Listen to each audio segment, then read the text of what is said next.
Hi welcome back. അപ്പോൾ ഇന്നത്തെ നമ്മുടെ വീഡിയോ തുടക്കം കാണുമ്പോൾ തന്നെ മനസ്സിലായിട്ടുണ്ടാവും, ഒരു കുക്കിംഗ് വീഡിയോ ആണ് കേട്ടോ. കുക്കിംഗ് എന്ന് വെച്ചാൽ നമുക്ക് ഭയങ്കര സ്പെഷ്യൽ ആയിട്ടുള്ള ഒരു വീഡിയോ ആണ് കേട്ടോ. ഞാനിപ്പോൾ ലൈഫിൽ രണ്ടാമത്തെ വട്ടമാണ് ഫിഷ് പൊള്ളിക്കാൻ വേണ്ടിയിട്ട് പോകുന്നത്. ഇന്നിപ്പോൾ വറ്റിയാണ് കേട്ടോ എടുത്തിട്ടുണ്ടായിരുന്നത്. ഈ ഒരു മീൻ വെച്ചിട്ട് പൊള്ളിക്കാൻ പറ്റുമെന്ന് എൻ്റെ ആദ്യത്തെ പരീക്ഷണമായിരുന്നേ. ഇതിന് മുമ്പ് ഞാൻ ചെയ്തെടുത്തിട്ടുണ്ടായിരുന്നത് കരിമീനായിരുന്നു. അത് അപാര ടേസ്റ്റ് ആയിരുന്നു കേട്ടോ.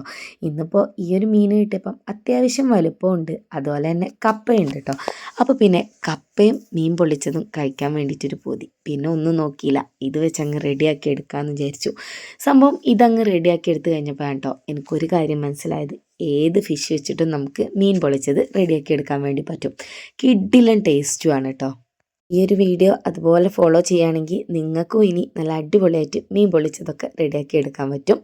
മഞ്ഞൾപ്പൊടി, മുളക് പൊടി, കുരുമുളക് പൊടി, ഉപ്പ്, ഇഞ്ചി വെളുത്തുള്ളി പേസ്റ്റും കുറച്ചൊരു വിനാഗിരിയും അതുപോലെ വെള്ളവും ചേർത്തിട്ട് ഞാൻ ഫിഷിലേക്ക് നല്ലപോലെ തേച്ച് പിടിപ്പിച്ച് കൊടുക്കുന്നുണ്ട് കേട്ടോ. ഈ ഒരു മസാല നിങ്ങൾ എങ്ങനെയാണോ മീൻ പൊരിക്കാൻ വേണ്ടിയിട്ട് എടുക്കുന്നത് ആ ഒരു ടൈപ്പിലുള്ള മസാല ആക്കി എടുത്താലും മതി. അങ്ങനെ നമ്മൾ മസാലയൊക്കെ തേച്ച് വെച്ചിട്ട് ഒരു മണിക്കൂറെങ്കിലും നമ്മളൊന്ന് വെയിറ്റ് ചെയ്യാൻ വേണ്ടിയിട്ട് വെക്കണം. ഫ്രിഡ്ജിലേക്ക് മാറ്റി വെച്ചാൽ ഒന്നുകൂടെ നല്ലതായിരിക്കും കേട്ടോ. അങ്ങനെ ഞാൻ അതൊക്കെ റെസ്റ്റ് ചെയ്യാൻ വെക്കുന്ന ടൈം കൊണ്ട് ഇതാ കപ്പയും കൂടെ ഒന്ന് സെറ്റാക്കി എടുക്കുന്നുണ്ട്. കപ്പയും മീൻ കറിയും അടിപൊളി ടേസ്റ്റ് ആണല്ലോ. അപ്പോൾ പിന്നെ കപ്പയും മീൻ പൊള്ളിച്ചതും ചില വീഡിയോസിലൊക്കെ കണ്ടിട്ടുണ്ടെങ്കിലും ഇതുവരെ കഴിച്ചിട്ടില്ല കേട്ടോ. അപ്പോൾ പിന്നെ എന്തായാലും വീട്ടിലും റെഡിയാക്കി എടുക്കാമെന്ന് വിചാരിച്ചു. അങ്ങനെ കപ്പയൊക്കെ ഇതാ കഴുകി ക്ലീനാക്കി വേവിക്കാൻ വേണ്ടി വെച്ച് കൊടുക്കുന്നുണ്ട്. കപ്പയൊന്നും ഞാൻ വേറെ ഒന്നും ചെയ്യുന്നില്ല, ജസ്റ്റ് ഒന്ന് വേവിച്ചിട്ട് വറവിട്ടെടുക്കുക അത്രേ ചെയ്യുന്നുള്ളൂ കേട്ടോ. ഉപ്പും ആവശ്യത്തിനുള്ള മഞ്ഞൾപ്പൊടിയും കൂടെ ചേർത്ത് കൊടുക്കുന്നുണ്ട്. ഇനിയിപ്പോൾ നമുക്ക് ഫിഷ് പൊള്ളിക്കാൻ വേണ്ടിയിട്ട് വലിയൊരു സവാളയും ഒരു കൈപ്പിടി നിറച്ച് ചെറിയുള്ളി, ഇഞ്ചി, വെളുത്തുള്ളി, ഒരു തക്കാളി, കുറച്ച് കറിവേപ്പിലയും പച്ചമുളകും കുറച്ചൊരു മല്ലിയിലയും കൂടെ എടുത്തിട്ടുണ്ട് കേട്ടോ. മൊത്തത്തിൽ ചെറിയുള്ളി എടുക്കാൻ പറ്റുകയാണെങ്കിൽ അത്രയും ടേസ്റ്റ് ആയിരിക്കും. ഞാനിപ്പോൾ ഒന്നാമത് നന്നാക്കി എടുക്കാനുള്ള ഒരു മടി കാരണമാണ് കേട്ടോ ഇത്ര എടുത്തിട്ടുള്ളത്. അങ്ങനെ അതൊക്കെ ഇതാ നല്ലപോലെ കഴുകി ക്ലീനാക്കി എടുത്തിട്ടുണ്ട്. ഇഞ്ചി വെളുത്തുള്ളി ഒന്ന് മൊത്തത്തിൽ ചതച്ചും കൂടെ വെച്ചിട്ടുണ്ട് കേട്ടോ. അപ്പോൾ ഇനി നമുക്ക് മീൻ പൊള്ളിക്കാൻ വേണ്ടിയിട്ട് തുടങ്ങാം കേട്ടോ. അതിനൊരു പാൻ വെച്ച് കൊടുത്തിട്ടുണ്ട്. നമ്മൾ ഏത് പാനിലാണോ മസാല ഉണ്ടാക്കിയെടുക്കുന്നത് ആ ഒരു പാൻ തന്നെ ഫിഷ് ഫ്രൈ ചെയ്തെടുത്താൽ പിന്നെ നമുക്ക് ഒരുപാട് പാത്രങ്ങളൊന്നും ഉണ്ടാവില്ല കേട്ടോ കഴുകാൻ വേണ്ടിയിട്ട്. പിന്നെ ഇതൊക്കെ ഒരു നാടൻ ഐറ്റംസ് ആണല്ലോ, അപ്പോൾ പിന്നെ നമ്മൾ ചെയ്യുമ്പോൾ വെളിച്ചെണ്ണയിൽ തന്നെ ചെയ്യാൻ വേണ്ടിയിട്ട് ശ്രദ്ധിക്കുക. അധികം ആളുകൾക്കും അറിയായിരിക്കും ഈ ഒരു റെസിപ്പിയൊക്കെ, പക്ഷെ ഇങ്ങനെ നമ്മുടെ ലോക്കൽ മീനുകളൊക്കെ വെച്ചിട്ട് ചെയ്യാൻ പറ്റും എന്നുള്ളത് ഒന്ന് പരീക്ഷിച്ച് നോക്കാം കേട്ടോ.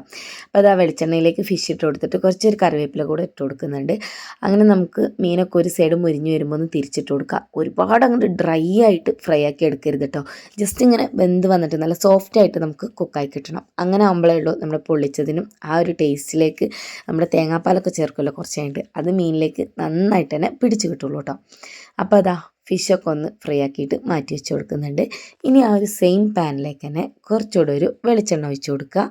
വെളിച്ചെണ്ണ തന്നെ ചേർത്ത് കൊടുക്കണം കേട്ടോ, എന്നാലേ അതിൻ്റെ ഒരു കറക്റ്റ് ടേസ്റ്റ് കിട്ടുള്ളൂ. അതിലേക്ക് ചതച്ച് വെച്ച ഇഞ്ചി, വെളുത്തുള്ളി, ചെറിയുള്ളി, പച്ചമുളക്, കറിവേപ്പിലയും കൂടി ചേർത്ത് കൊടുത്തിട്ട് കുറച്ചൊരു ഉപ്പും കൂടെ ഇട്ട് കൊടുത്തിട്ട് നല്ലപോലെ ഒന്ന് വഴറ്റിയെടുക്കുന്നുണ്ട് കേട്ടോ. പിന്നെ ഇതൊന്നും പറയണ്ടല്ലോ, പച്ചമണം മാറുന്നത് വരെ വഴറ്റിയെടുക്കുക.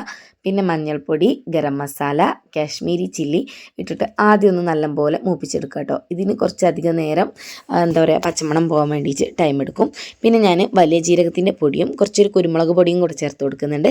അതോടെ ചേർത്തിട്ട് വഴറ്റിയതിന് ശേഷം തക്കാളി ചേർത്ത് കൊടുക്കുക. എന്നിട്ടൊന്ന് നമുക്ക് തീയൊന്ന് ലോ ഫ്ലെയിമിലിട്ടിട്ട് അടച്ച് വെച്ച് കൊടുക്കണം കേട്ടോ. തക്കാളിയൊക്കെ നല്ലപോലെ കുക്കായിട്ട് ഉടഞ്ഞ് വരണം, അപ്പോഴാണ് ആ ഒരു കറക്റ്റ് ടേസ്റ്റ് കിട്ടുക. അങ്ങനെ ഇതാ ഇപ്പം നമ്മുടെ തക്കാളിയും കൂടെ ഉടഞ്ഞു വന്നിട്ടുണ്ട്. പിന്നെ ഞാനൊരു അരമുറി തേങ്ങേൻ്റെ ഒന്നാം പാലാണ് കേട്ടോ എടുത്തിട്ടുള്ളത്, നല്ല കട്ടിയുള്ള പാല്. അത് ഇതിലേക്ക് ഒഴിച്ച് കൊടുത്തിട്ട് നല്ലപോലെ ഒന്ന് തിളപ്പിച്ചെടുക്കുക കേട്ടോ അടച്ച് വെച്ചിട്ട്. അപ്പം നമ്മുടെ മീൻ പൊള്ളിക്കാനുള്ള മസാല റെഡി ആയിട്ടുണ്ട്. ഈ ഒരു ഗ്രേവി ഒന്ന് തിക്കായിട്ട് കിട്ടണം കേട്ടോ, ജസ്റ്റ് ഒന്ന് തണുത്ത് വരുമ്പോൾ അത്യാവശ്യം തിക്നെസ്സിൽ കിട്ടും. അങ്ങനെ ഇപ്പോൾ ഇതാ ഞാൻ വാഴൻ്റെ ഇലയൊക്കെ മുറിച്ച് കൊണ്ടുവന്ന് കുറച്ച് വെളിച്ചെണ്ണയൊക്കെ വെച്ചിട്ട് ഒന്ന് വാട്ടിയെടുത്തിട്ടുണ്ട് കേട്ടോ. അതിലേക്ക് നമ്മുടെ മസാല വെച്ച് കൊടുക്കുക, മേലേക്ക് മീനും വെച്ച് കൊടുക്കുക, അതിൻ്റെ മേലെ ഒന്നുകൂടെ മസാല വെച്ച് കൊടുക്കുക കേട്ടോ. നമുക്ക് എത്രത്തോളം മസാല വേണോ അത്രയും ചേർത്ത് കൊടുക്കുക. ഇപ്പോൾ എനിക്കിത് പറയുമ്പോൾ വായിൽ നല്ലപോലെ വെള്ളം വരുന്നുണ്ട് കേട്ടോ. പിന്നെ വേണമെങ്കിൽ ഡെക്കറേഷന് വേണ്ടിയിട്ട് ക്യാപ്സിക്കോ അതുപോലെ തക്കാളി, സവാള എന്ത് വേണമെങ്കിലും ചേർത്ത് കൊടുക്കുക കേട്ടോ. നമുക്ക് എന്താണോ താല്പര്യം അത് ചേർത്ത് കൊടുക്കുക. അതുപോലെ തന്നെ ആവശ്യത്തിനുള്ള മസാലയും ചേർത്ത് കൊടുക്കുക. നമ്മളിവിടെ 4 പേരാണല്ലോ, അപ്പോൾ പിന്നെ ഞാൻ 4 പേർക്കും 4 ഫിഷ് തന്നെയാണ് കേട്ടോ എടുത്തിട്ടുള്ളത്. അങ്ങനെ രണ്ടാമത്തേലേക്കും മസാലയൊക്കെ തേച്ച് നല്ലപോലെ ഇനിയിപ്പോൾ ഇതൊന്ന് ടൈറ്റാക്കി കെട്ടിയെടുക്കണം കേട്ടോ. എൻ്റെ കയ്യിൽ കയ്യിൽ വാഴനാരില്ലായിരുന്നു. സത്യം പറഞ്ഞാൽ ഞാൻ വാഴനാര് എടുത്തപ്പോൾ എനിക്കത് കറക്റ്റ് എങ്ങനെ എടുക്കാമെന്നൊന്നും അറിയില്ല കേട്ടോ. അതുകൊണ്ട് ഞാൻ നൂല് വെച്ചിട്ടാണ് കെട്ടിയെടുത്തിട്ടുള്ളത്. ഇങ്ങനെ കാണാനും കഴിക്കാനും ഒക്കെ അടിപൊളി ടേസ്റ്റാണ് കേട്ടോ. ഞാൻ പിന്നെയും പറയാണ്, ട്രൈ ആക്കി നോക്കാത്തവർ എന്തായാലും ട്രൈ ആക്കി നോക്കുക. അങ്ങനെ കെട്ടിയതിന് ശേഷം ലാസ്റ്റ് നമുക്കിത് ഒന്നുകൂടെ ഒന്ന് പൊള്ളിച്ചെടുക്കണം. അപ്പോൾ ഒരു പാൻ വെച്ച് കൊടുത്തിട്ട് അതിലേക്ക് കുറച്ചൊരു വെളിച്ചെണ്ണ ഒഴിച്ച് കൊടുക്കുക. എന്നിട്ട് നമ്മുടെ വാഴയിലയിൽ കെട്ടിയ മീനും കൂടെ വെച്ച് കൊടുത്തിട്ട് തീ ഒരു മീഡിയം ഫ്ലെയിമിലിട്ടിട്ട് തിരിച്ചും മറിച്ചും ഇടുക. അപ്പോൾ ഒരു വാഴയിലേൻ്റെയും ആ ഒരു ഫിഷിൻ്റെയൊക്കെ നല്ലൊരു സ്മെല്ല് വരും കേട്ടോ. വാഴയിലേക്കൊന്ന് ജസ്റ്റ് ഒന്ന് മുരിഞ്ഞ് വരുന്നത് വരെ ഒന്ന് ഫ്രൈ ആക്കി എടുക്കുക. ഇത്ര തന്നെ ഉള്ളൂ കേട്ടോ.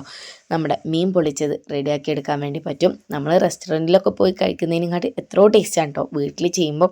കാരണം ആ ഒരു തേങ്ങാപ്പാലിൻ്റെയൊക്കെ ടേസ്റ്റ് നമ്മൾ അത്യാവശ്യം നല്ലോണം ഒഴിക്കുകയല്ലോ, നല്ലപോലെ കിട്ടും. ഇതിനിടയിൽ ഇതാ നമ്മുടെ കപ്പയും കൂടെ ഒന്ന് വേവിച്ചെടുത്തിട്ടുണ്ട്. ഫിഷൊക്കെ ഞാൻ പൊള്ളിച്ച് മാറ്റി വെച്ചിട്ടുണ്ട് കേട്ടോ. നമ്മളിന്ന് ഡിന്നറിന് വേണ്ടിയിട്ടാണ് ഇത് റെഡിയാക്കി എടുക്കുന്നത്. പിന്നെ കപ്പയിലേക്ക് കഴിക്കാൻ നല്ല മീൻകറിയും കൂടെ ഉണ്ട് കേട്ടോ. അപ്പോൾ ഇതാ ഞാൻ ഒന്നെടുത്തിട്ട് നിങ്ങൾക്ക് കാണിച്ചു തരാം. അതിൻ്റെ ആ ഒരു എന്താ പറയുക, നല്ല ചൂട് കേട്ടോ. ഇതിപ്പോൾ തുറക്കുന്ന സമയത്ത് ഞാൻ ആദ്യം സ്പൂൺ വെച്ചിട്ട് എടുക്കാമെന്ന് വിചാരിച്ചു. പിന്നെ വേണ്ട, കൈ വെച്ചിട്ട് തന്നെ എടുക്കാമെന്ന് വിചാരിച്ചു കേട്ടോ. അപ്പോൾ നല്ല ചൂടുണ്ടായിരുന്നു. ഫസ്റ്റ് ഞാൻ തൊട്ടപ്പോൾ നല്ലപോലെ പൊള്ളിപ്പോയി കേട്ടോ.